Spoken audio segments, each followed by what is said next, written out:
Welcome to another episode of Like Body Healers from Mavericks to Masters.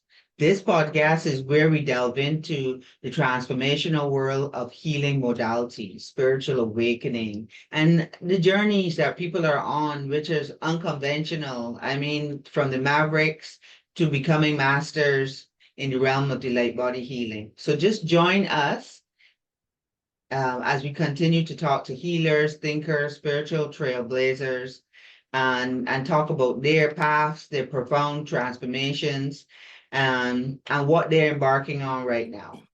This week, we're talking to Lana Seeley. It is an honor to share this space with you and time. Thank you. You're welcome. So, Lana, we've known each other for quite a while, and I have been looking forward to an opportunity to get to ask you some questions about yourself, your journey, and your business. So, let's get started first by just getting some ideas about your journey. Introduce yourself to us, and then tell us all about body mechanics. Hi. Thank you very much for having me, first of all. And yeah, it has been a long journey with us. We've been knowing each other for a long time. Yeah. So you probably knew body mechanics before it was even body mechanics, Yeah. actually. So body mechanics came about when I moved back to Barbados. So I trained as a professional dancer and I lived overseas for a while and I was dancing. And part of my dance training and dance experience, we always had to do Pilates. So Pilates was always part of any summer course that I took. It was part of my university course. It was the dance company that I was with. It was actually, we had to do some form of Pilates or yoga or some form of healthy way of moving to take care of our bodies while we were dancing. So it was always part of it. And it was really a natural progression after I was no longer dancing. It was a lovely way to keep moving without it having the pounding and the rigorous schedule of dancing. So it was a more therapeutic way of moving to kind of go into that avenue. And it was all the things that I enjoy doing, the moving, the breathing, the just being able to have a better mind body connection. And sometimes when you're dancing, you don't always get to do that while you're performing or while you're learning all this stuff. It does sometimes there's a disconnect. Doesn't have to be, but sometimes there is a disconnect. So I got into it from that sense in terms of always moving. And then I really enjoyed the training that I did. They focus heavily on anatomy and alignment and physiotherapy and all of the different additions that made sense. So it had me very curious about the body in a very different way to dancing. Dancing was a little more competitive. As I said, this was a little more holistic, where you could kind of go inside and discover things, discover moving in a very different way after having to just do the pounding and stuff like that. So it was something that I needed at the time to really kind of dig in and delve into something else that not just at first I did it to help myself. It was very helpful for me and what I was doing or not doing and what I was going through at the time. But then I realized it was also extremely helpful to others. And I really enjoy that. I really enjoy having a tool that is helpful to other people and watching their transformation and things like that. So it was body mechanics kind of came about in that sense, that it was a bit more than just Pilates, a bit more than yoga, a bit more than dance. And it was kind of like a culmination of the movement world that kind of just fit nicely together for me. Right. Yeah, and that's where it started. Okay. So tell me now what goes on at Body Mechanics. Tell us what's the difference now between Pilates, yoga, and is Mhm. there anything else going on at Body Mechanics besides those two things? Yeah, we have a few things going on. So there's the Pilates element of it where we're doing a lot more basic foundation of moving, the mechanics of moving, and kind of figuring out if there is an issue with how the hip is moving or not moving, you kind of look at the body to figure out why the hip is moving in that way. And you're doing exercises structured around strengthening the body fully, front, back, both sides, up and down. So you have that foundation element of Pilates is more structured exercises. And then you have yoga, which tends to be a little more holistic, a bit more of a flow. It's more of a traditional practice where you flow through, you're just moving from one thing to the next and flowing from a holistic perspective, or more spiritual perspective, I should say. And I think the combination of those two things are really important because I feel like you can't have one without the other. Some people prefer one over the other, and some will swear for one and not the other. And I feel like you get the best of both worlds when you take the best elements of yoga and the best elements of Pilates and you put it together. And that is really helpful for the person who has limitations within their body and they're having difficulty moving, or they need to strengthen their body in order to move better. So that combination of exercises is really helpful to strengthen the body when it's not necessarily fit and able to do other things. That's not to say that you can't do it when you're fit and able, but I find that is a nice combination or a nice way of moving when you need assistance to move. Yeah. And we do the Pilates, we do the yoga, we do some fitness training there as well. And then we are, between myself and the other instructors, we all have a different style and a different way of teaching. So you're getting the same thing, but sometimes taught in a different way. You might be hearing the same things over and over, and it just takes the right instructor to say it the right way. So, it's a nice place, like a nice combination of other instructors teaching similar things. Okay. So when you initially come to body mechanics, is there an assessment that happens, or you can just join a class and see if you like it? How does it actually work when you first get there? Yeah. So for those people who are interested in group classes, you could just kind of pop in and join in. I usually check to see if you have some form of injury or limitation. If you do, I recommend that you do a private session with me first, which is the same thing for if you want to join the equipment sessions or do private sessions on the equipment. I usually recommend that we do a postural assessment first. Right. And the postural assessment is usually where I take a look at your body. I look to see if you have any misalignment in the spine, or if you have any curves in the spine, if you might have one leg longer than the other. Very often, with our daily habits, people might be out of alignment in the sense that they might be leaning on one side more than another. Most, or a lot of people tend to have one leg longer than the other, or maybe one foot that's a little bigger than the other. So all those things contribute to how you move and how you walk. So if you are walking or moving unevenly, then your muscles are working unevenly, and then you get wear and tear because you're kind of shifting from side to side instead of using the joint the way it should. So in our postural assessment, we usually look to see where your imbalances are, and then we do the basic exercises that would be done in class. I go through those basic exercises with you so that I can show you where you would have to add any extra props or anything like that to assist you in class, just so that your first class, you're not completely out to sea. You have an idea of what you're working on and why you're working on it. So it's just a little meet and greet where I get to know the body and we figure out what's going on. All right. So once you identify these areas and the classes, they start the sessions, things are going well.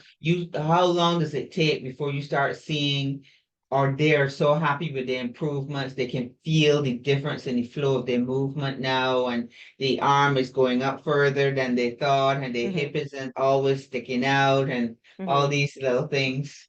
So that is difficult to give you a cut and dry answer, but that usually depends on the person, how committed that person is, or how connected that person is to their bodies. So for some people, they don't really see and feel their bodies, so it takes a while to get that connection and figure out how things are moving and how they should be moving. For some people, they might actually walk through the door and say to me, my hip feels really tight, I don't like how it feels. So when we do start doing stuff, they might feel it immediately, or they might feel it within a couple sessions. It just depends on how much time you're willing to put in.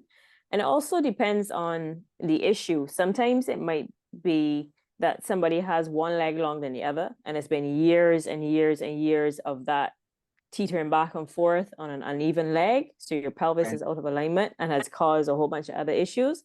Other times it could be something as simple as the way you have your car seat positioned, and you're just driving a lot and you're kind of pushing your hip forward to move the pedal instead of just using your foot to move the pedal. Or Right. maybe you're used to wearing a really comfortable pair of shoes that are completely worn out, and you no longer have support from that, so you're kind of throwing your body out of alignment based off of what you're wearing, because there's no support in your feet. So sometimes if it is something as simple as a bad habit, you might be able to see and feel it right away. It's not going to change everything in one go, but you might just be able to feel, okay, I did a couple of exercises and I felt some relief after, and then I felt when it went back tight again. So the fact that you felt some form of relief means Right. that, okay, something can happen here, Yes. and then for Yes. some people, they're not used to moving at all. So Right. just spending an hour moving and breathing, you feel more relaxed, or you feel that your body feels different and you just want more of it. Oh, And you see more and feel more and more as the weeks go on. Yeah. okay. So I guess the next question would be, can people do this online or is only in a studio? You have both things going on? I have both going on. It's always nice to see the person and get your hands on the person, and everybody gets comfortable with each other, so you can truly understand what's happening and ask questions and things like that. But Yeah. realistically, Uh-huh. with everything going on these days and coming out of COVID and the whole works, it is also live stream is an option.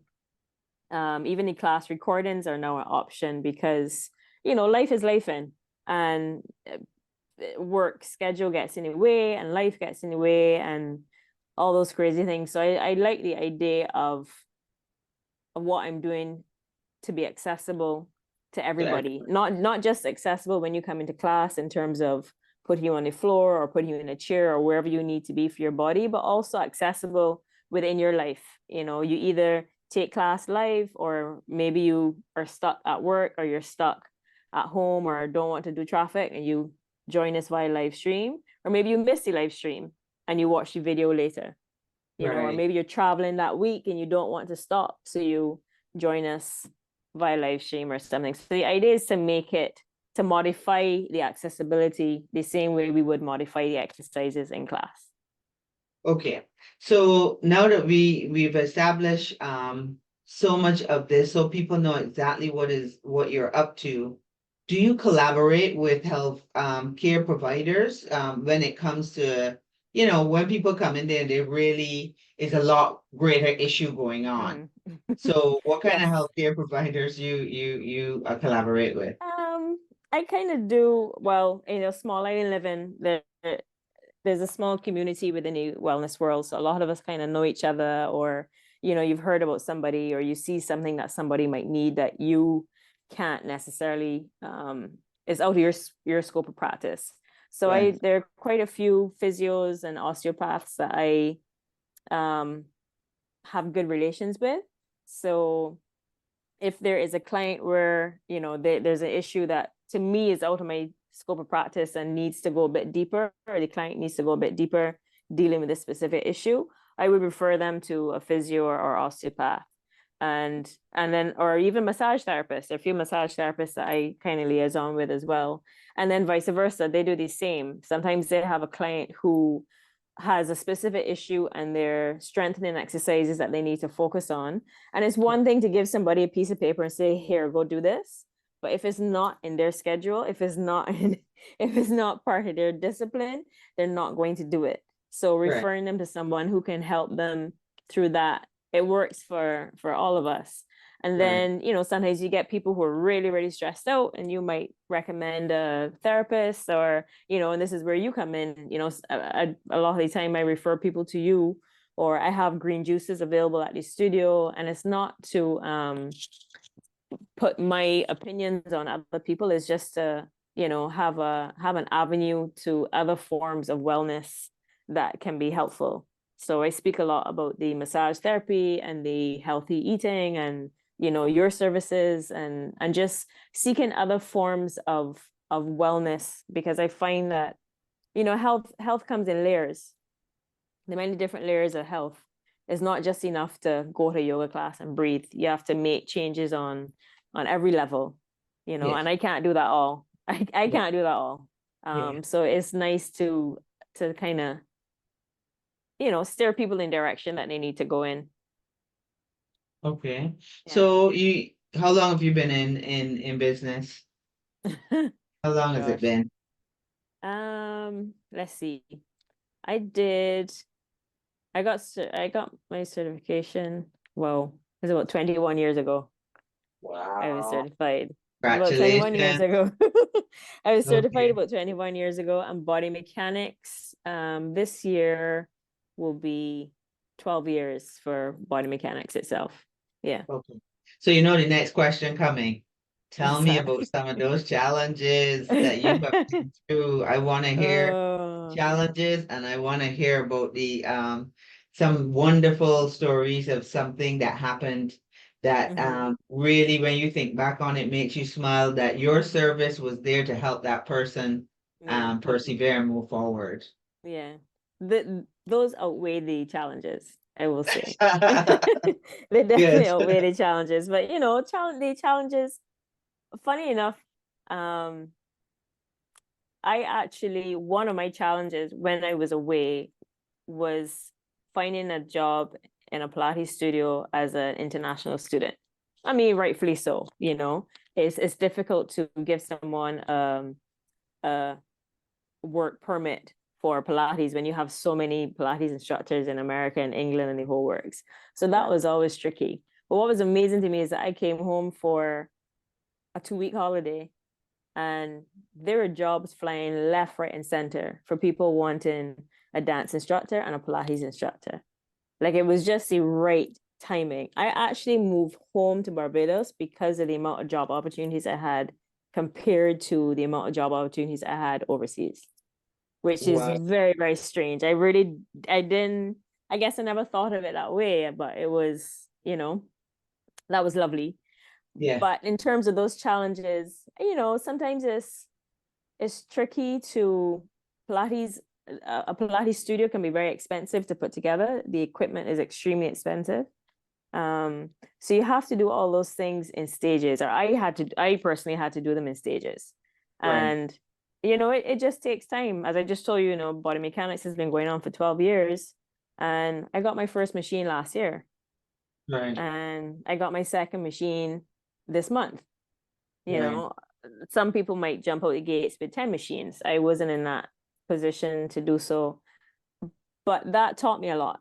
And I wouldn't change that. If I had to go back and change it, I wouldn't, because I think I changed a lot as a person and as a business person to get, or throughout that journey to get to this point. And it's a more solid business because of that. And Right. I think that if I had gotten those machines from the beginning, which are very expensive, with a shaky business, I'm not sure if it would have survived the way it could have. Right. So, some of these things are blessings in disguise. And, you're in the Caribbean, small island living, there is a bit of pushback from yoga sometimes, Right. um, from a religious perspective. But, Yes. those people are not in my tribe. They belong somewhere else. Yeah. Yeah. Yeah. So, there's always a little challenge. COVID was a massive challenge because we were one of the first businesses to close, and we were one of the last businesses to open or reopen. So that was very tricky. So I mean, we jumped online immediately, and it was a very, very different way of doing things, because in the past, you would go into a studio, you'd put on some music, you light some incense, do a little breathing, and prepare for class. During COVID, I had to make sure my computer was charged, make sure my light was going. I had to remember to hit record. I had to send everybody the Zoom link. It was just like all of this technical stuff Yeah. that I've always kept out of my happy-go-lucky world, you Right. know. Now you had to learn it. And now I had to learn it, and yeah, and not just learn it, but be part of it every day, all day. Yeah. And being on the computer, it was like a screen or like Right. a filter. So you wouldn't get the same feedback. You wouldn't have the little conversations and the little giggles that you would have in class. And so sometimes it felt a bit empty, Yeah. because you wouldn't get the same type of feedback. But it was a massive learning curve, Right. which has been very, very helpful for now when you're trying to change your business and do other things, and you got to reach other parts of the world, not just Yeah. the country, but other parts of the world, you know. So all those things that were challenges, at some point in time, they were there for a reason, obviously, because it made the business a little stronger. Good. Good. Um, yeah, So let's hear about some of these success stories now. these success stories. It's always lovely to see people's journey, and witness how they change. Actually, I had a client today who reminded me about her son. So her son, who I call my Pilates baby, he's going to be 12 this year. He's going to be 12 on Wednesday, actually. He's a little Valentine's baby as well. So 12 years ago, she and I she did her training straight up through her pregnancy. And I think it was a Thursday. And we had our last session. And, I said, okay, well, bye. She didn't feel amazing. I was like, all right, well, go sit down, put your feet up. And then I think it was either that evening or that morning, her husband called me and he was like, hey, just letting you know, we have a baby boy. And I'm like, are you kidding me? He's like, as soon as I left, she didn't feel amazing. And then they, you know, went to the doctor and all of that. But so every year she sends me a message and a picture of my Pilates baby who's now 12 years Wow, old. Yeah. So that's that cool. they're nice moments like that. It's really nice when you see when people come to you with like really bad back pain or hip pain, and they work through it. Or somebody comes to you and they're in a wheelchair and they're walking with a cane, and now they're no longer private clients, but they're in group classes and they're strong. And to see how people just kind of move through things. And I think the one thing that's there is their drive. Their whether I was there or not, maybe they would have gotten better, maybe they wouldn't, but their drive is what helped them, and Yeah. their motivation and their discipline and just showing up all the time. So it's really nice when you could see somebody move through those points in their journey and So they had the see them mental stand drive, up. but they needed a guide, and you were They that needed a guide. guide. Yeah, they So needed a you guide. you you have to take your kudos for that for sure. Yeah, yeah, Um, so it's good when you have people that have their drive. You also have people that they're having trouble sorting out their routines and stacking their habits and getting things in order. You have to yeah, help them with that too. yeah, And it's good to see that you have different avenues to help as many different people as possible. So I hope by listening to this discussion, it will help people to understand better what you do. And how you've incorporated so many aspects to make it easier for people. So let's get some information from you so we can find out where your studio is and how they can contact you and get online with you or, yeah, all that good yeah. stuff. So we are located in Salter, St. George, right on Salter's main road. We are um it's part of the Excess Solutions Barbados. It's a big warehouse space. So Right. we're a warehouse inside of there. So it's very easily located. We're not in the thick of things in Warrens, and it's not all the way on the south. It's a nice, easy location between west and south. So it's an easy spot to get to. As you said, we are available via live stream and online. So you can go onto our website and see us, which is bodymechanics.com. And Mechanics has a special way of we have a special way of spelling it. So it's Yeah. spelled MEKANIX. So it's bodymechanics.com. So you can reach us at Body Mechanics. All of our information is on there. even access our online platform is there. And then we're on Instagram, which is body_mechanics. And all of our information is there. We have like little snippets of videos if you want to try a few videos, the different exercises on there, things like that. Lots of different information. Okay, sounds good. So give me some advice for your prospective clients that you're talking to right now. What would you tell them if they're hesitating about starting this journey and discovering the amazing world of improving their mobility? They're not sure, you know how it The best is. time to start is no. Everybody seems to think that they have to get ready. Very often I will hear, oh, well, I need to get in shape a bit more to come to you, or yeah, I'm not flexible enough. I have to do this and that before I come to you. That's the whole reason of coming. If you're not flexible enough, if you're having difficulty moving, if you're having difficulty getting started to go in the gym and run on a treadmill, then start simple. Start with some exercises that might just limber you up a bit and maybe just give you the confidence or get you in a rhythm to then go into the gym. So there's no right place to start. Just come in and get your assessment, see what's going on in the body so you know what direction you need to go in. But there's no such thing as getting in shape to come and do a Pilates class. And if you do have to get in shape to go to a Pilates class, you're going to the wrong class. I like that. Um, Healers come in so many different packages. I like what you're doing and that you're helping so many people and that you're driven to keep this service going. And I cannot believe it's been 12 years already. That seems so long to me. But thank you so much for your time. This has been wonderful. And thank you very much for your platform. I really appreciate it. You're welcome. Take care. Take care. Bye bye.